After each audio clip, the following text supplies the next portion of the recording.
Welcome to Shared Practices. We have with us today uh, co-host, partner, good friend, long-standing. With 2.0, we haven't had this guest on the podcast yet, which is a shame because he's technically the president and CEO of Shared Practices. So, Alex Sharp, Dr. Alex Sharp, how are you? I'm great, Richard. How are you? Doing good. This is. I was actually just scrolling through my phone because I was looking for our wedding photos. I was like digging through like old photos on my phone and all these other things. And a thing I found was a testimonial video of you from like the second Voices of Dentistry. So like it was recording you about like sharing your testimonial of shared practices. 2019, I think that was. Yeah, a solid hot minute ago. And I was just like, hmm what?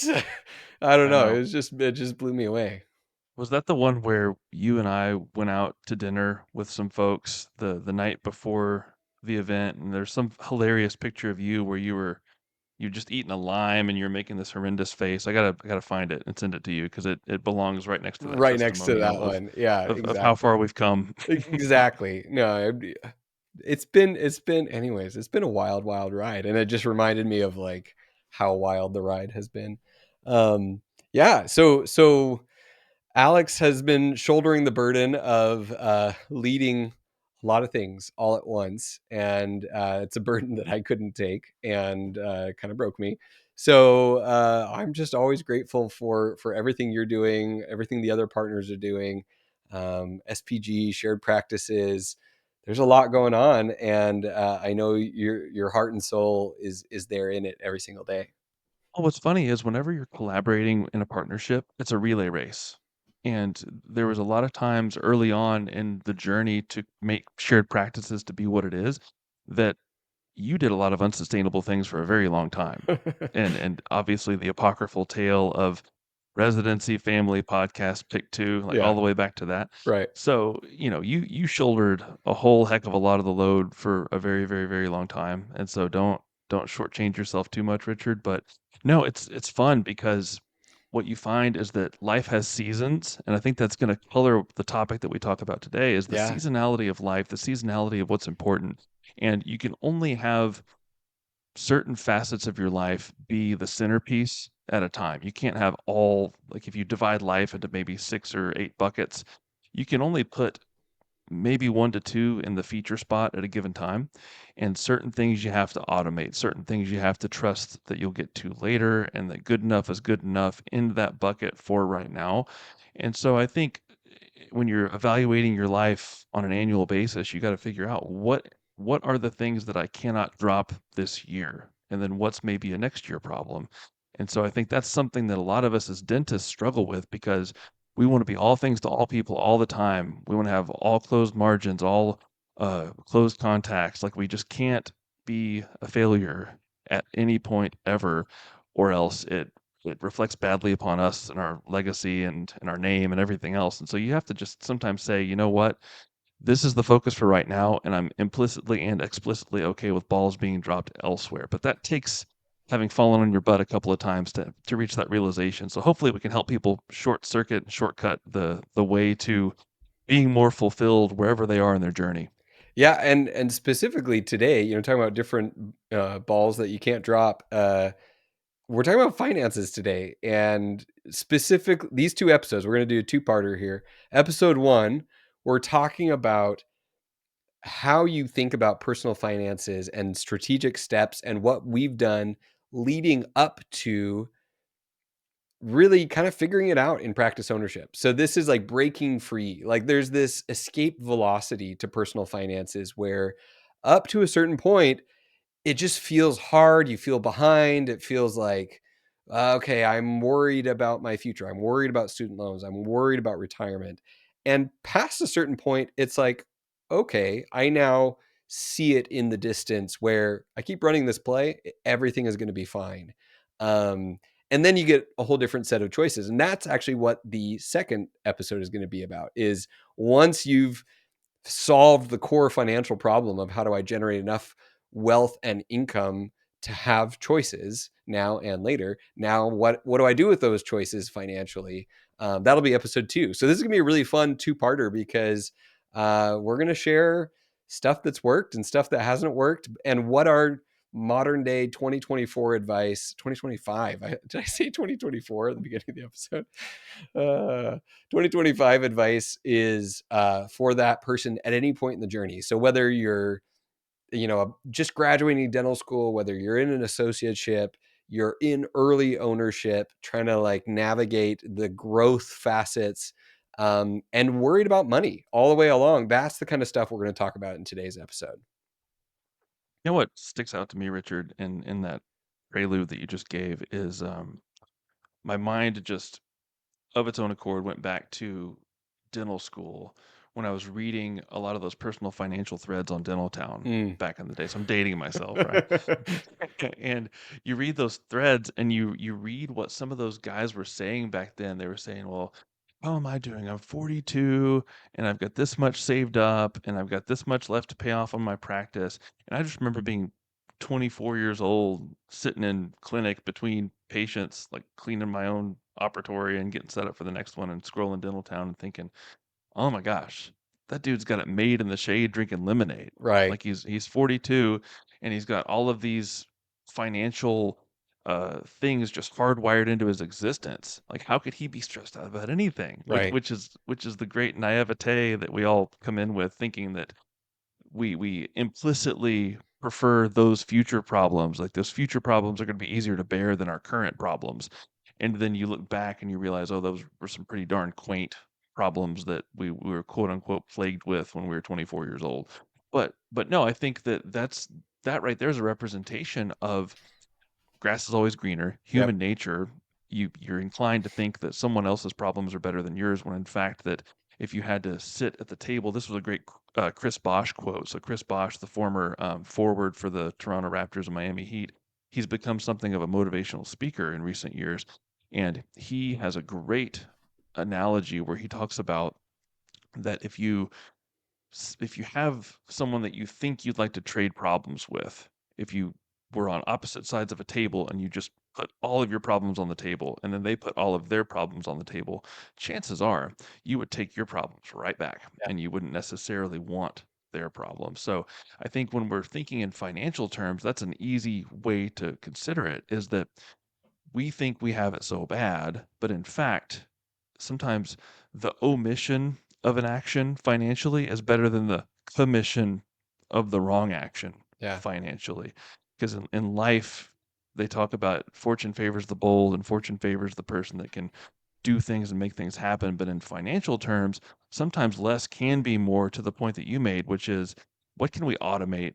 What can we make uh, part of our workflow every single week and month to engineer the outcome that we want? It may not be sexy, it may not be flashy, but it can get us there.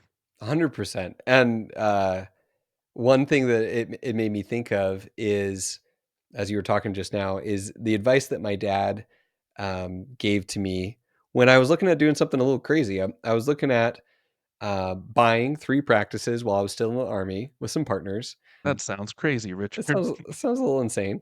And it was like a $2.7 million purchase price. The monthly payment was gonna be like 30K. And my dad said to me, "Well, worst case scenario, you're gonna be a dentist. Like even if you go bankrupt, you're still a dentist." Um, and I think our listeners, between that fact, like number one, you're still a dentist. Um, yes, student loans don't go away if you declare bankruptcy. Like yes, there is pressure. There is financial pressure, and depending on the market that you're in, how much your student loans are, what the interest rates are, the pressure is real, and that pressure should drive you. And I think this is for me the first takeaway of there's this balance between it's okay, we're going to be dentists, and I can't sleep at night because of my student loans.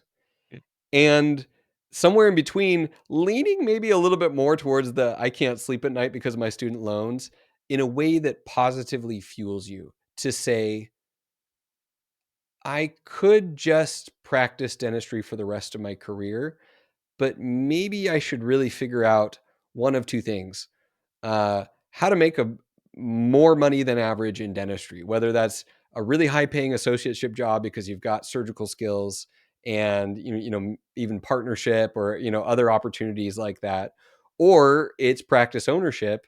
Um, and maybe I should figure out how to manage money and make sure that over the course of my career, I'm not stagnant or going backwards. And so that pressure from student loans needs to create in you a fire that causes you to educate yourself and to create a gap between the financial stress and financial opportunity, and you can now start to build onto that financial opportunity.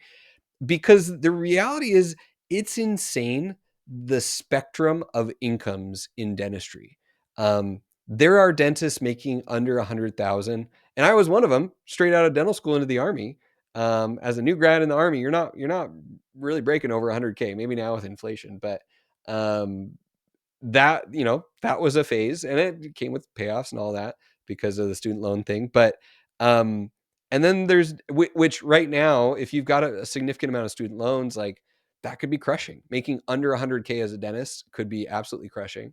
And people making a million plus, sometimes even more than that. And that huge range of spectrum, it creates so much confusion, because the advice that you're going to get is going to come from people who've seen all aspects of this spectrum, and some people who are stuck at one end of the spectrum, and some people who've seen the full spectrum. They've experienced the full spectrum.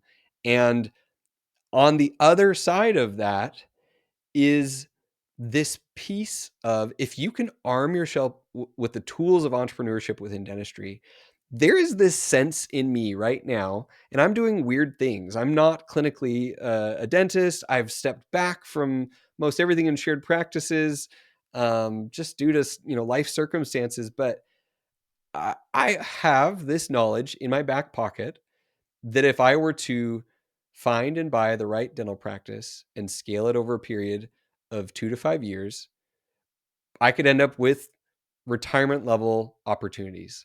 Um, and that knowledge in my back pocket, and the knowledge that I'm a clinical dentist, if crap hits the fan, I can pick up the handpiece and provide for my family. So I can provide for my family, and I've got a pathway to really massive opportunities financially through practice ownership, means that I can do whatever the heck I want, and I can always go back to that.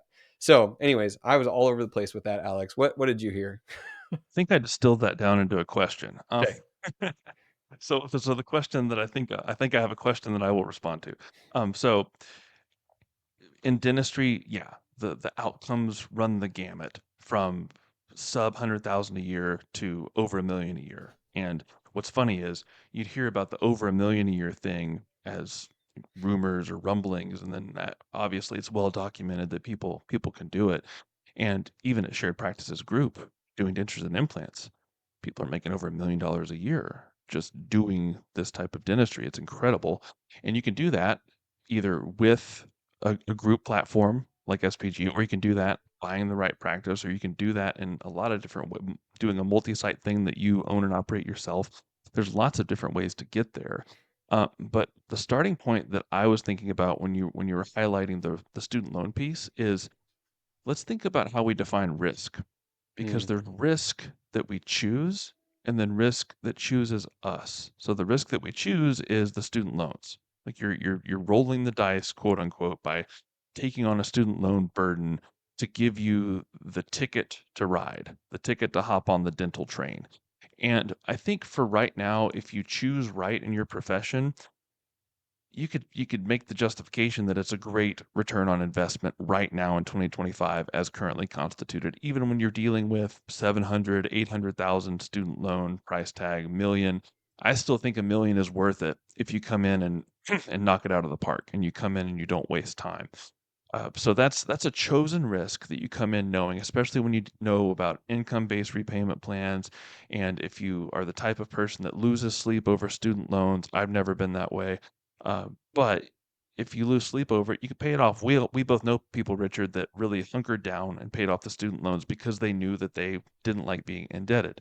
My tongue-in-cheek response to that is, if student loans cause you to lose sleep, then maybe you should get a bigger loan burden from somewhere else that'll actually make you lose sleep because, what you could be on the hook for is a bigger multiple than student loans. Like 2.7 million and 30K a month.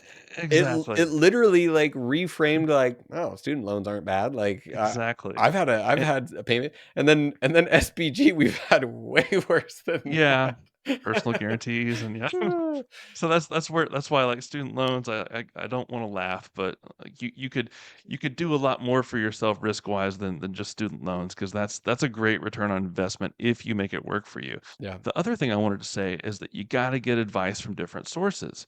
Because if you talk to one dentist, you've talked to one dentist. If you talk to someone who's worked in military or public health or one of the more fixed income type ways of doing dentistry, then you get that low risk, low reward type perspective.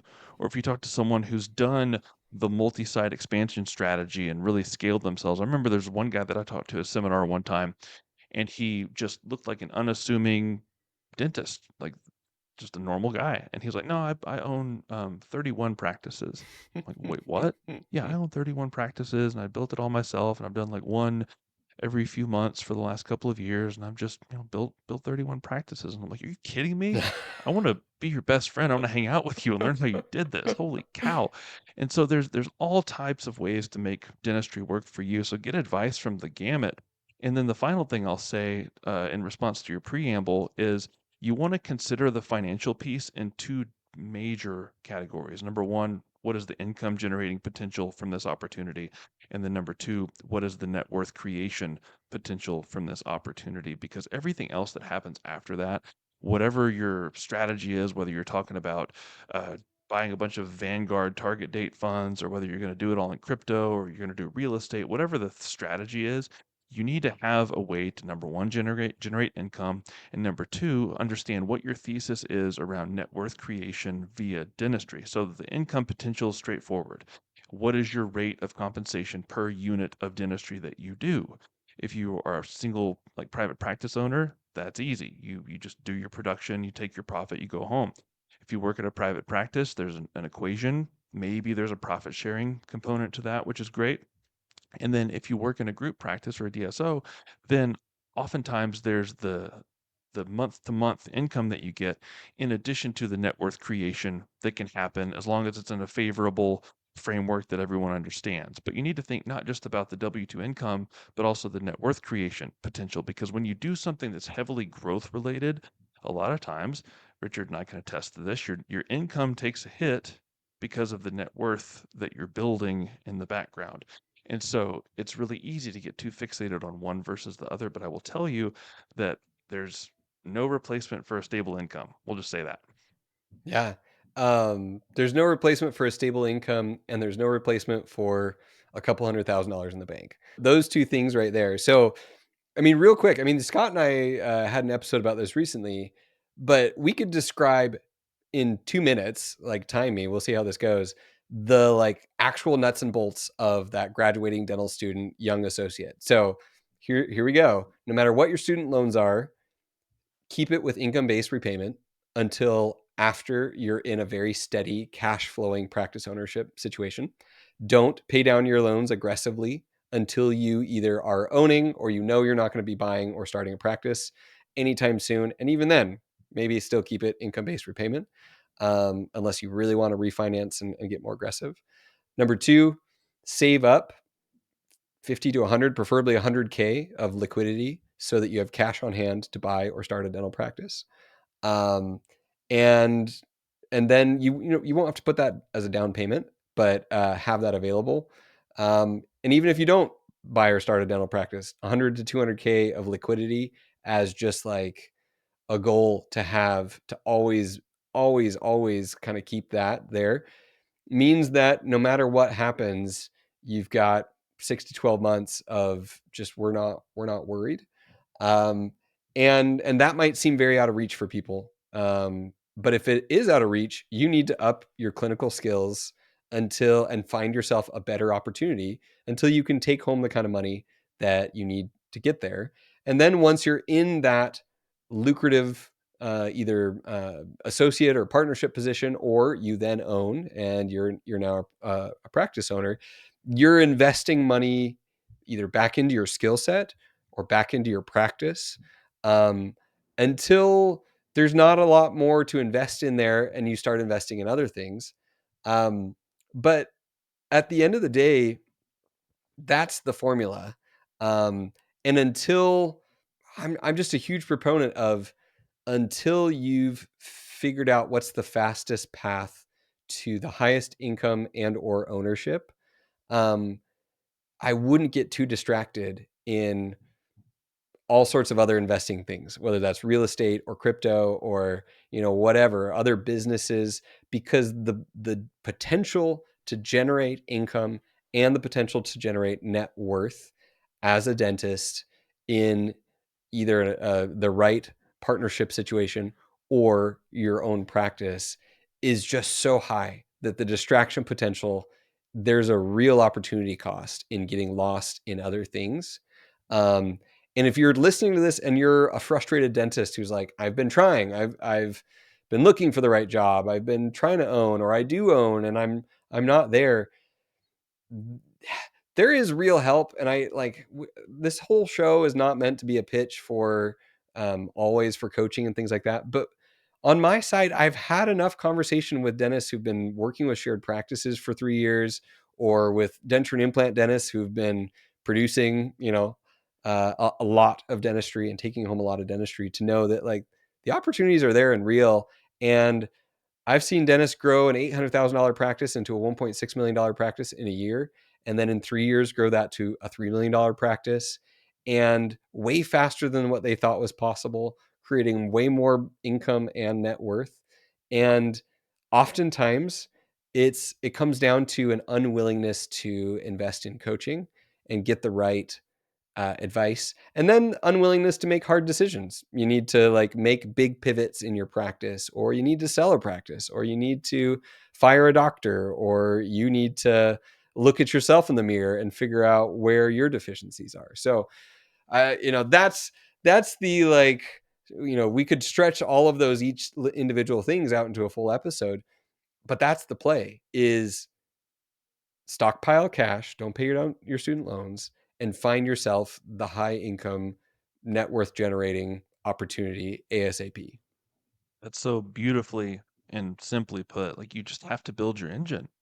You have to start out understanding, what type of engine am I building? What type of consistent revenue generator do I want? And then once that's there, then you have the waterfall of choices that comes from in the form of number of days per week, types of procedures that we do, or do I want to continue adorning the engine with more supercharge to make it even more potent, to make it spit out even more cash? Because that's a perfectly viable option too, just as long as you know what the trade-offs are. But no, I think when people get derailed by buying a quote unquote passive business, or getting into real estate too fast, too soon, without having a nest egg, or without having really built out their own capabilities, you leave a lot on the table. I mean, that we have the classic story of people that maybe could have done well to develop clinical skills in an associate type capacity and a corporate capacity before getting into ownership, or before finding their forever job that's really going to maximize their potential. And I think that for the younger dentists listening, for people that are still in dental school, I really think that it behooves you to just sprint towards clinical competency, because it's really, really hard to generate income predictably. We talked earlier about stress and pressure. What you don't want is financial pressure mingled with clinical pressure. You don't want those two things being bedfellows.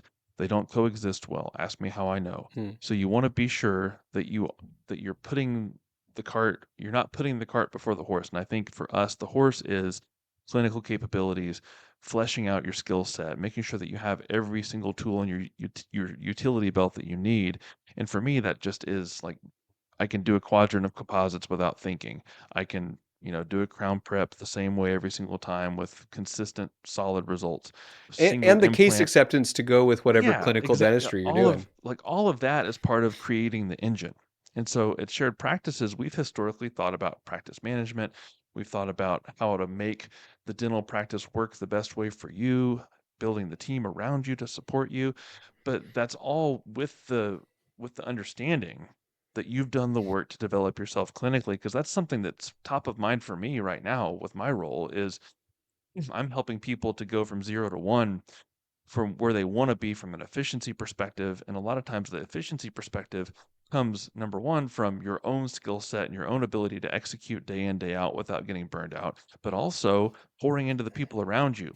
Because what I've found, and maybe a little late to this game, but this has been very clear to me recently, is a lot of times the best dentists, the most successful dentists, the highest performing dentists aren't just the best individual producers, but they're the best growers of people around them, Yeah. because day in, day out, no matter how superhuman you are, you can't push the boulder up the hill by yourself every single day. The great ones, whether they realize it or not, have built an army of people around them to support them, because otherwise your floor is really low. If you have a really high performing office, whether you're GP, whether you're endo, whether you're OMS, whether you're any other kind of specialty, your floor is dictated not by how you perform, but how your team performs. You might be responsible for a lot of your ceiling, but if you want consistency and you want to actually enjoy what you do every day, then putting emphasis on your own development and then your team's development, and then you get something resembling a stable output from the engine that you've built. Beautifully put. And that like willingness to invest in others, in addition to investing in your own clinical skills, sometimes you don't have a lot of bandwidth and you are doing that. And so those are the moments of faith that are a little bit harder to take those leaps, but a lot of times it's necessary. As well as this is the like very unsexy thing to talk about, which is, um, are you ahead of your income in terms of lifestyle or behind your income in terms of lifestyle? So like I think of these income tiers of, there's like dental student income, which is like negative income and living on student loans. Um, there is like average American income. There's like new dentist associate income. There's like mature associate income. There's like ownership income where like your taxes are being written off the first couple of years and you're like, oh wow, I actually have even more income even though I'm, doing less for a period of time than I did as an associate. And then there's like mid and late career ownership income, and or partnership or late stage clinical surgical income. And are you equivalent to where you are in your journey, or are you a step ahead, are you a step behind? And if you can be a step behind, so for your first year out of dental school, like I knew dental students who were like living on the early associate income. Mommy and daddy were footing the Right. bill for I dental remember school, that. Yeah. Yeah. and they just kind of like went nuts and did stuff, um, which is fine, great. You can do that, but if you keep doing that, like you graduate and you're living as if you're like you've been a dentist for a while. You're buying the new cars. You're like buying the house first before you buy the practice. That's like, oh, we need our forever house and we found it. We got to pull the trigger. Um, if you continue to have lifestyle a step ahead, every decision to reinvest in yourself, to get more clinical CE, to double down and be ready to buy a practice or start a practice, or just make the kinds of investments that build that flywheel and accelerate you. You get that escape velocity. Everything is so much harder. And so like as a young dentist, can you just live like an average American, rather than I'm a dentist, I need to like live the dental life? And as a young owner, can you pretend like you're still an associate and you're an associate at your first Medicaid practice, and the money's coming in, but it's you're not crushing it, and so that you leave yourself the gap to reinvest in your practice, to stockpile cash. And if you can just be one lifestyle step, and it maybe just like delay it a year or two, like okay, in a year I'll start increasing, but I'm giving myself a gap of time, a buffer, that if things don't go like I'd planned, because you and I have lived through some times that have not gone as we planned, and we've seen people who have made the lifestyle jump Sometimes they're thinking this is like, this is the time, and it ends up being premature and you got to step back. Um, the stress that comes with that compounds. It really does change your experience of being the dentist, of being a practice owner, of being a producer. So no one wants to hear that, and most people who listen to that are gonna be, they're already in the frugal camp, or they're already in the like, no, Yeah. no, no, this is justified, or I have to live in this kind of area, I have to live in this kind of metro. That's my only option, and I'm not going to sway anyone. I'm not going to. It's just like trying to convince my wife to floss. Like there's only so much I can say, and then eventually it is what it is. Yeah, I'll divide this into the frugal camp and the YOLO camp, Yeah, that's right? exactly So right. the frugal and what's annoying is that taken to the extremes, both are extremely destructive. Yes, That's the hard part, is that yes. you hear these stories of people living too high on the hog too soon, or they can't get a loan to get their dream practice because they're underwater on their dream house, or you get people that don't have, or this is one that ties back to your example earlier, someone who's maybe a mid-career dentist that is very despondent and very pessimistic because they think I've done all the right things and I still haven't hit my income goals and I'm just I'm toiling behind. away in obscurity. I'm behind, but that's because they maybe bought the house where they didn't need to buy it. They had their hands tied by the type of practice they could buy because they were geographically constrained. Whereas had they sought after the practice first and then the house, or the practice first and then other things that might tie you to some one geographic place, they wouldn't have that perspective. So that's, one extreme. You end up with clinical stress on top of financial stress, and you painted yourself into a corner because you didn't pour into your own development and you went too fast, too hard, too soon on all of the lifestyle stuff. And then the other side of the coin, which I think dentists, we oftentimes don't give ourselves enough credit. I think a lot of people end up too much in the frugal camp, in the driving the '08 Honda Accord for too many decades camp, which again, that was reflected on Dentaltown too, is you get these people that pride themselves on pinching pennies and they don't live ever. Yeah. And it's like, where's the middle ground here? How do we give ourselves permission to finally say I can breathe a little bit? And I think your framing is perfect. Maybe you develop the safety net of savings, you buy the practice, you build the engine, and then you create some type of measurables to give yourself permission, whether that's I'm a YOLOer and I'm trying to reform my ways and I'm trying to become more frugal. Set yourself a goal for savings, or set yourself a goal for something. And then you can go back to YOLOing a little bit. Or if you're a frugal person, say, all right, I'm going to be frugal Freddy until I've got this amount of savings or this amount of debt paid off on my practice, or student loans are gone. And then you give yourself permission to live a little, and you don't have to constantly reinvest in the practice, because I think there's a happiness comes in moderation, health comes in moderation. Living too much on the fringes, either direction, can be bad. And I've done both of these things. Like when I graduated dental school, the house that Lizzie and I rented, we had just had a baby, and the guy was he was I was talking to him. He was going to be my landlord. He owned that one rental house, and I was telling him like my job and where I was working, and he was like, "Wait, you're a dentist?" And I said, "Yeah." And he goes, "Well, you're not going to be living here for long," because he knew that the type of house that I was renting was not like typical, dental Dentist house. house, but Yeah. right, but it served its purpose, and we were able to save and put ourselves in a position for what came next.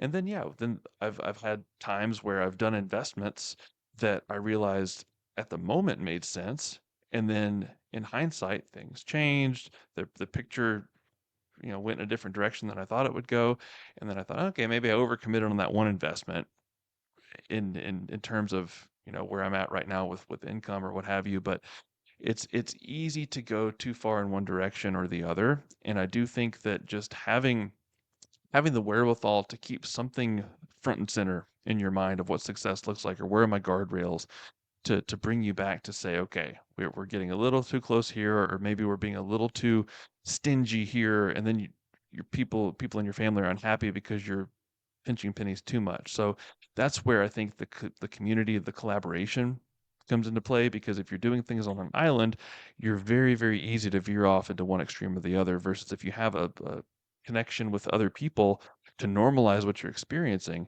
then you're going to find yourself more in that harmonious middle that we all want. Well, I think this leads into the next episode really well, and so we should wrap it up here, which is we're going to talk about once you've created that income, that gap for yourself where you really have options now, and financially, you're no longer stressed. You're just you're almost itchy of like, what do I Mhm. do with this money? And should I Yeah. keep expanding? Do I keep going? And which direction? And what do I really want in life? And die with zero versus, and I will teach you how to be rich versus, doubling down and making sure you never ever run out of money, and early retirement, all these things. Let's talk about that in the next episode, as well as some things that we've put money into, or want to put money into. Um, all of that is what we'll hit next. So that's a good little Love it. teaser for the next one, right? Love it. Thank you, Richard. Awesome. We'll talk to you next time on the Shared Practices podcast.